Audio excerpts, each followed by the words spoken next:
Hi hello నమస్తే welcome back to Rani's vlogs. సోమవారం అయ్యేసరికి నా శివయ్యకు అభిషేకం చేయాలనే ఆతృత ఎంత ఉంటుందంటే నిజంగా శివుడే వచ్చాడ కూర్చుండేమో అన్నంత గొప్ప ఫీలింగ్ ఉంటుంది మనసులో. అసలు నా అదృష్టం కోసం వెళ్ళినట్టు అనిపించింది. నిజంగా ఎంత పుణ్యం చేసుకుంటే నేను ఉజ్జయిన్ ఓంకారేశ్వర్ తిరిగేసి వస్తా. అసలు ఆడికి వెళ్ళి శివయ్యని తెచ్చుకుంటా. ఎంతమంది ఇలా తెచ్చుకున్నారో కామెంట్ చేయండి.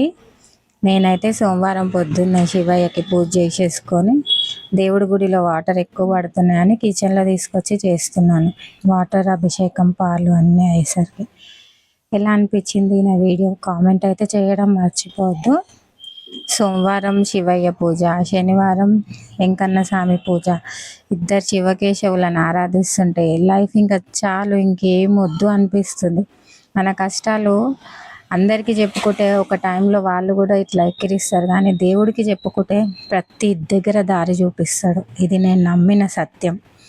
ఒక్కోసారి అనిపించేది లైఫ్ ఇట్లా అయిపోతుంది, ఏంటో ఏంది ఇట్లా అయిపోయింది, ఏం పాపం చేసినా అని ఏడుస్తుంటే, అని కాదు, నా శివకేశవులు నాతోటి ఉన్న ప్రతి దేవుడు ఉన్నాడు.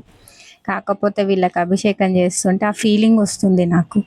నిజంగా దేవుడు నాతోటి ఉన్నాడన్న ఫీలింగ్ చాలా గొప్ప ఫీలింగ్ అనిపించింది.